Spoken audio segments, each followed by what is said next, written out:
nós conhecemos o Espiritismo por Kardec em 1857, a medicina era muito precária em termos de tratamento. Era uma época em que se tinha sanguessuga, em que se tinha sangrias, vomitórios, e era assim que se tratavam as pessoas, se tratava muito mal. E o Espiritismo nasce nessa época. E ele já é ligado muitas vezes à loucura. E nessa época não existia psicologia, não existia psiquiatria, são conhecimentos médicos que vêm muito tempo depois.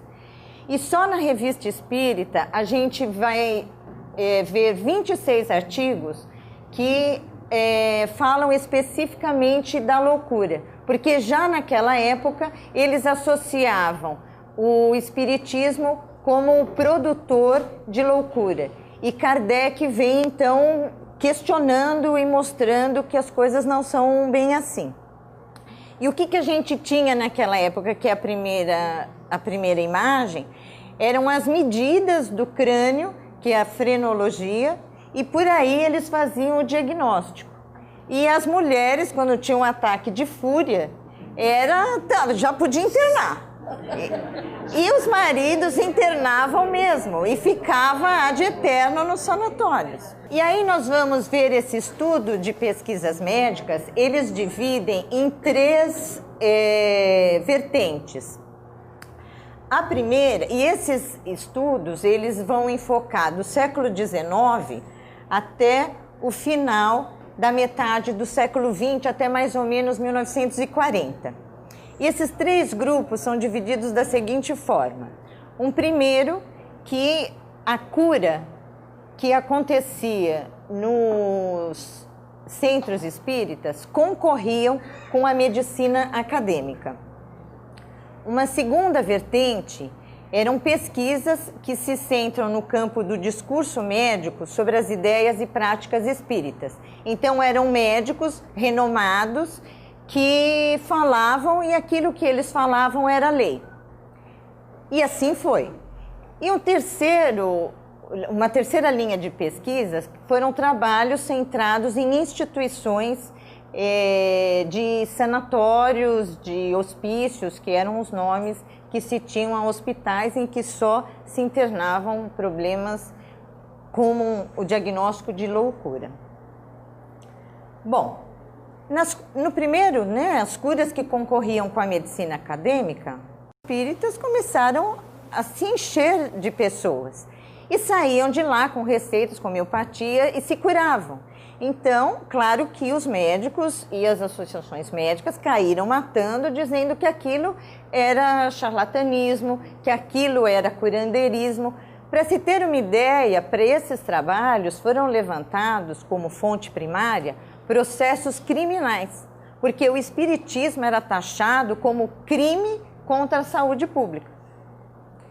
E nesse momento a FEB, a Federação Espírita Brasileira, tem um papel importantíssimo, porque ela vem mostrando que os espíritas estavam mais preocupados com a caridade, que não visavam lucro e que seria uma complementação da medicina. E aí eles permitem que os espíritas continuem trabalhando, porque muita gente foi presa, muitos centros espíritas foram fechados com vamos dizer assim, com diagnóstico de produção de problemas mentais e crime contra a saúde pública. Bom, as pesquisas, a segunda linha de pesquisa, que eram sobre as ideias médicas sobre o espiritismo, aí é uma desgraceira quando a gente estuda.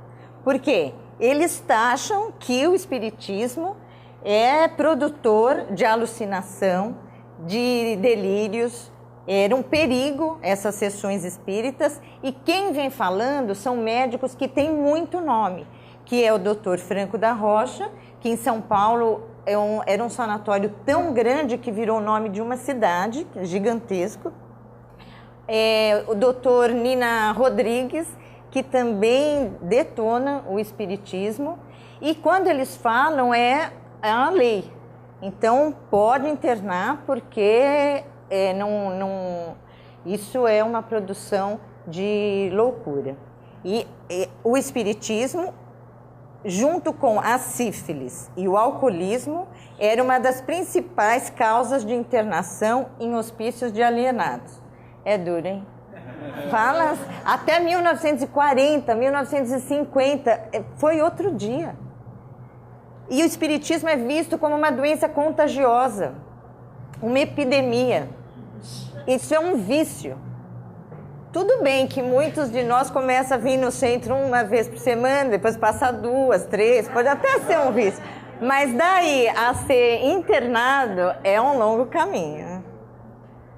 A partir da década de 40, aí outros médicos renomados começam a discutir isso e dizer que não é bem assim. E colocam como uma alternativa de cura. E aí nós temos Bezerra de Menezes, que é bastante conhecido, Inácio Ferreira, que é um médico de Minas Gerais, que faz um trabalho belíssimo, que eu descobri que tem muitos artigos na revista de Constância, em que lá na Argentina eles conhecem muito e nós aqui brasileiros nem sempre conhecemos Inácio Ferreira.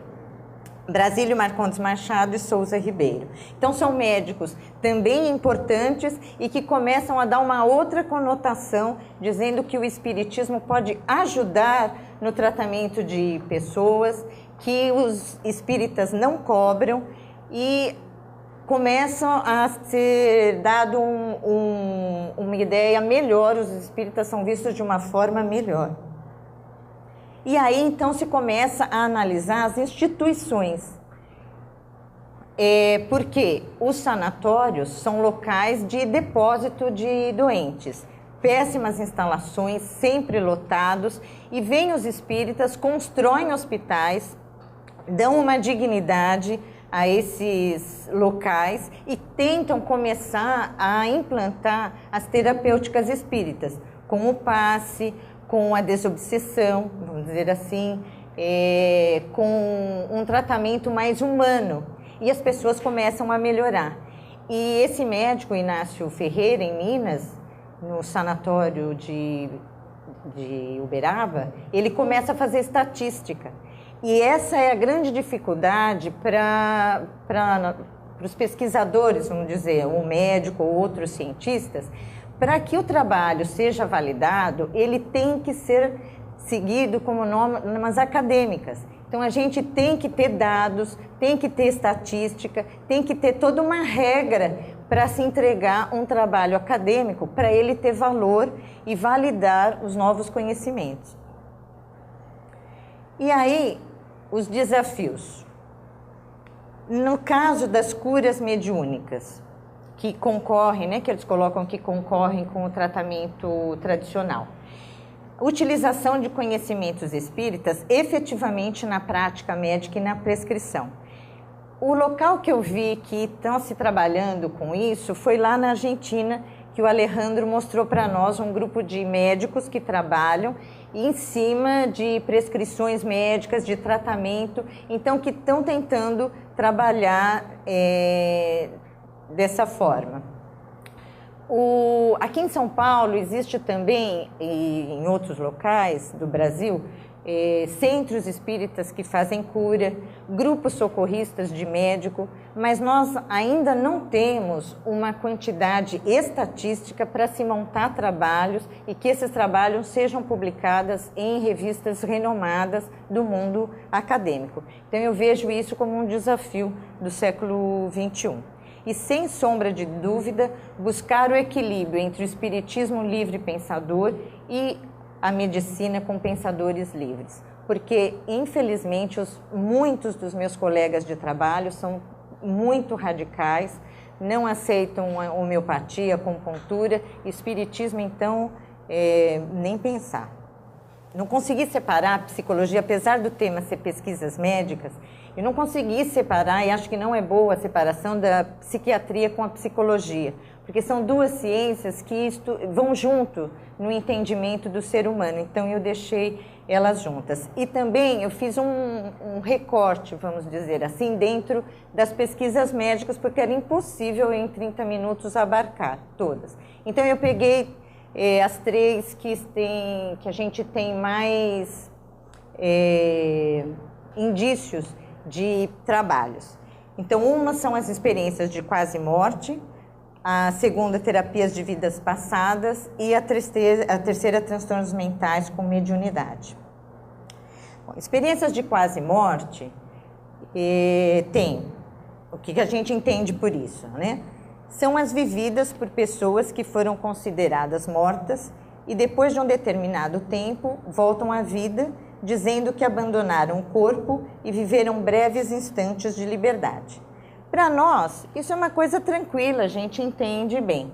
Mas tem muita gente contra e que diz o seguinte: olha, isso não é uma linha de entendimento, nem é uma linha de pesquisa, porque pode ser explicada como, por exemplo, faltar oxigênio cerebral, né? Então, na corrente sanguínea não chega a quantidade de oxigênio, falta, a pessoa tem isso, ou um funcionamento anormal de dopamina. O que é isso? Porque médico é assim, né? Ele muda todas as palavras para ficar bem difícil, para ninguém entender, como se ele tivesse todo o conhecimento. Bem, nós temos aqui para a gente conhecer um pouquinho do cérebro, para entender o que ele está falando com dopamina e oxigenação sanguínea. Então, essa parte azul é a parte frontal, aqui ao lado a parietal, mais para cá temporal e a de trás occipital. Então, esses são os hemisférios cerebrais que vocês já conhecem. Mas junto com isso, cada lobo desse tem também funções, né? Por exemplo, a frontal, a tomada de decisão, lobo temporal, a fúria. E todos esses, quando a gente pensa no cérebro, não dá para a gente pensar, eu sempre falo isso, de uma forma só anatômica ou fisiológica, né? Como é que ele funciona. Porque são muitos componentes que atuam nisso. Então, nós dividimos assim: cérebro superior, que são os dois hemisférios, o direito mais ligado à intuição, sede dos processos simbólicos, que é o que o Wilson trabalhou, e o esquerdo mais racional, ligado à linguagem, aos processos lógicos. Então, sempre assim, você vai ter funções, por exemplo, de audição, tátil, motora, e vai ter junto alegria, ódio, que é pelo próprio funcionamento cerebral. Sempre lembrar que o cérebro está sempre ligado à coluna, e de cada vértebra saem nervos que vão para determinados órgãos. Então, por exemplo, quando você se queima, a primeira coisa que você faz é um reflexo para tirar a mão, que são os nervos tão simpáticos e parasimpáticos. E depois você sente a dor, porque é depois que chega no cérebro e faz esse reconhecimento. Agora, vocês imaginem a rapidez que é feito isso, porque quando você se queima, logo você percebe que está doendo. Então, é tudo muito intenso e muito rápido. E ainda aqui, se vocês imaginarem ali aquele azul, é a parte interna, bem interna do cérebro, a gente chama de sistema límbico, que é sistema ligado às emoções e que é a parte mais primitiva do cérebro, que é ligado ao instinto e à parte emocional. Então, tudo, vocês têm que fazer um esforço de imaginar tudo funcionando ao mesmo tempo e lembrar que nós temos os estímulos externos, nós temos os estímulos espirituais, sociais, vai tudo funcionando nesse belíssimo órgão que é nosso cérebro. E lembra que eles falaram que o problema também era dopamina? O que é dopamina? Dopamina é um tipo de hormônio que tem determinadas reações.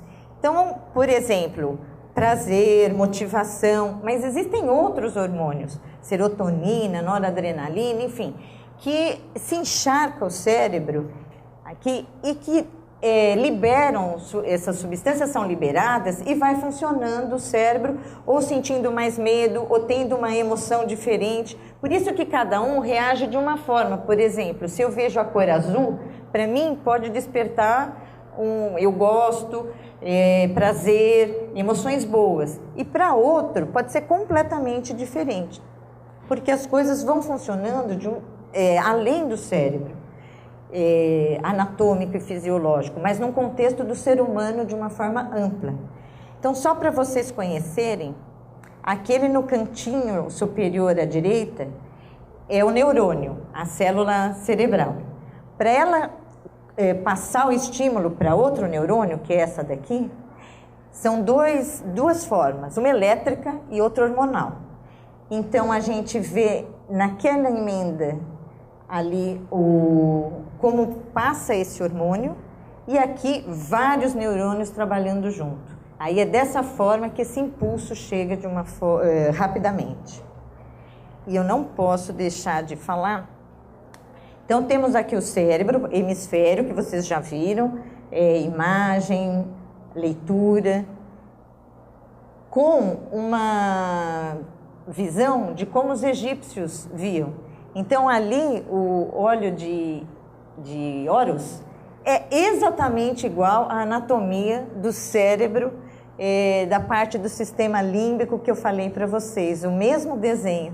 Então, os egípcios, naquela época, eles já faziam trepanação de cérebro para mumificar as pessoas e conheciam muito bem a anatomia e como funcionava esse cérebro. E aqui em cima, a gente vê esse funcionamento cerebral pela ressonância magnética funcional. Então, dependendo de como esse cérebro funciona, é uma cor que fica ali registrada. Então, vocês estão vendo vermelho, amarelo, verde. Eu costumo dizer que nessa ressonância funcional, quando se tem uma foto de um homem no pique do trabalho, quando ele está trabalhando muito, no máximo que o cérebro de um homem trabalha, são exatamente as mesmas cores do que uma mulher dormindo. Eu não tenho cor.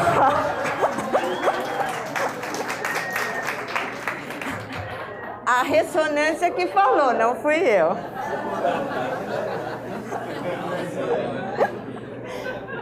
Bom, uma outra linha de pesquisa são as experiências de vida passada. São pesquisas que foram, então, no Jornal Americano de Sociedade de Psicologia, de Psiquiatria, e aí saem publicadas dessa forma. São revistas respeitadas no mundo inteiro, onde os trabalhos seguem uma sequência acadêmica e que o mundo acadêmico aceita e publica.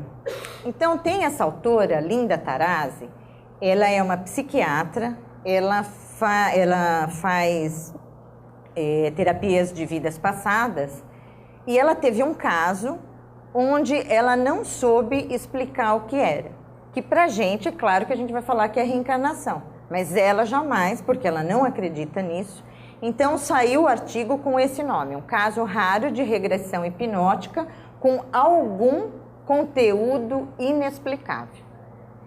Então ela cita 14 itens que ela vai descartando. Então ela põe fraude, criptominésia, telepatia, ela põe 14 itens de tudo que ela e o meio acadêmico conhece e nada justifica aquela paciente.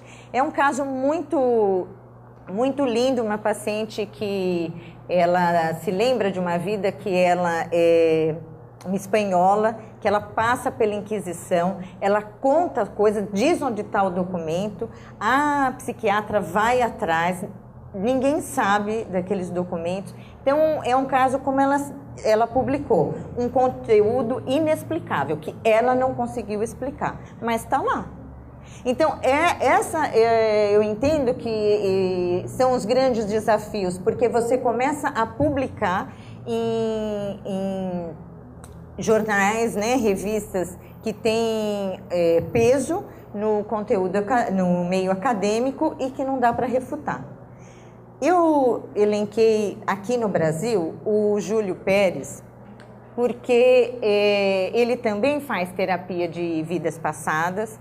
Ele comenta que na clínica dele, 1% dos casos dá para se dizer que é reencarnação, mas que também faz trabalhos com pesquisadores brasileiros e estadunidenses e que consegue ter um caminho nessas revistas acadêmicas estrangeiras, internacionais. Um dos nossos desafios atual é o seguinte: lembra que eu falei para vocês que os hospitais psiquiátricos eram um depósito de doentes? Os espíritas construíram hospitais, deram uma dignidade ao tratamento, só que tentaram fazer tratamento em conjunto com as práticas espíritas. Só que o que acontece? Para os hospitais continuarem trabalhando, eles precisavam de verbas governamentais. E aí entra a verba do governo e muitos não aceitam os tratamentos do espiritismo. Então, os hospitais atualmente, pelo menos os brasileiros, não tinham mais o tratamento em conjunto. Tinha muito mais o tratamento médico tradicional. E hoje em dia está se mudando esse paradigma de não deixarem mais as pessoas confinadas num local de tratamento. A medicina tem muito disso, né? Quando ela não sabe tratar, ela põe todo mundo junto. Então foram assim com a hanseníase, foi assim com a tuberculose. Hoje a gente vive no tratamento de pessoas com doenças mentais. Então, o novo paradigma é que as pessoas não precisam mais ficarem confinadas. Elas ficam junto com as suas famílias e procuram o CAPS, que é o Centro de Atendimento Psicossocial. E na década de 60, a Organização Mundial de Saúde classifica as doenças mentais, dando um número que é o Código Internacional de Doença, e com isso a gente consegue tratar as pessoas, conseguem pela rede pública fazer um encaminhamento melhor dessas alterações patológicas, né? E está se mudando esse tratamento. Eu até pus o nome do Ademar, que é o nosso amigo e que é um dos que levanta essa bandeira há muitos anos para que se fechem os hospitais psiquiátricos e que esse tratamento seja feito de forma ambulatorial. Nós também, junto à CEPA Brasil, temos uma representação no Conselho Nacional de Saúde que luta por essas ideias. E, através da Sandra, nós também temos a presidência da Comissão de Saúde Mental no Brasil. Então, a CEPA Brasil tem discutido muito essa nova forma de tratamento junto aos doentes de saúde mental, tentando dar um tratamento mais individualizado, de uma forma mais singular, especificamente para aquele paciente. E aí eu também queria levantar a terceira linha de investigação, que é junto com a mediunidade. Então, vários psiquiatras, com psicólogos, tentando entender como funciona a mediunidade, fazendo um levantamento estatístico e seguindo as regras de trabalhos acadêmicos. Eles fizeram, por exemplo, um trabalho visando a prevalência de transtornos mentais em médios, porque já que o espiritismo foi sempre tão ligado com loucura, com médio, esse médio que é um psicótico, o que acontece com ele? E aí o Alexander, que é um psiquiatra de Minas Gerais, que tanto o Alexander quanto o Júlio Pérez, eles fazem a pós-graduação nos Estados Unidos e voltam, trabalham aqui no Brasil, têm centros especializados em pesquisas, e eles então começam a tabular e fazerem esse estudo e vendo, olha, os médiums não têm mais problemas de saúde mental do que o resto da população, tabulam e mostram define essa mediunidade.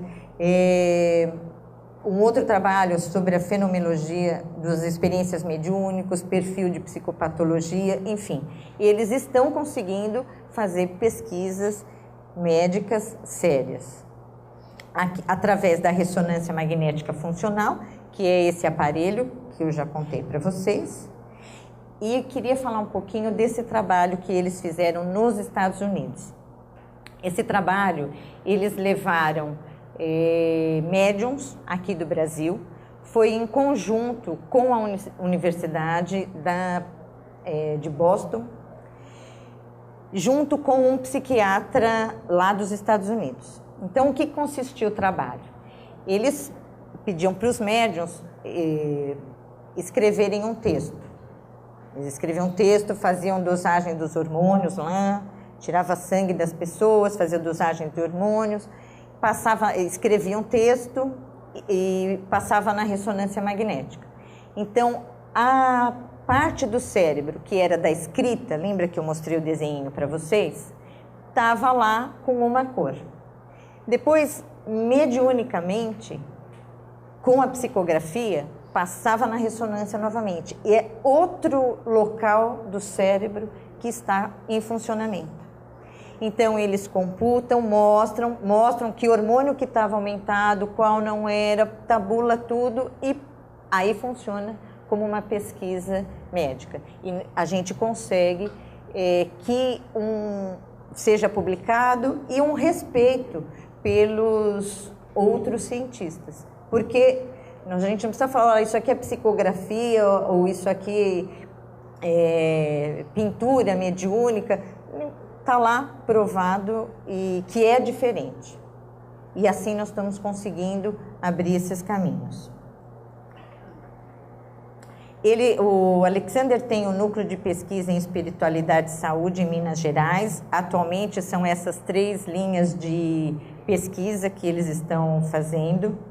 Eu queria também lembrar do ENLIP, apesar de não ser pesquisas médicas, é uma liga de pesquisadores espíritas, onde eles tentam todos os trabalhos que são discutidos e apresentados, ele acontece uma vez por ano, são seguindo as normas acadêmicas. E além dos grupos de pesquisas na área de biológicas, tem muito de ciência da religião, tem muito de literatura, música, são trabalhos belíssimos.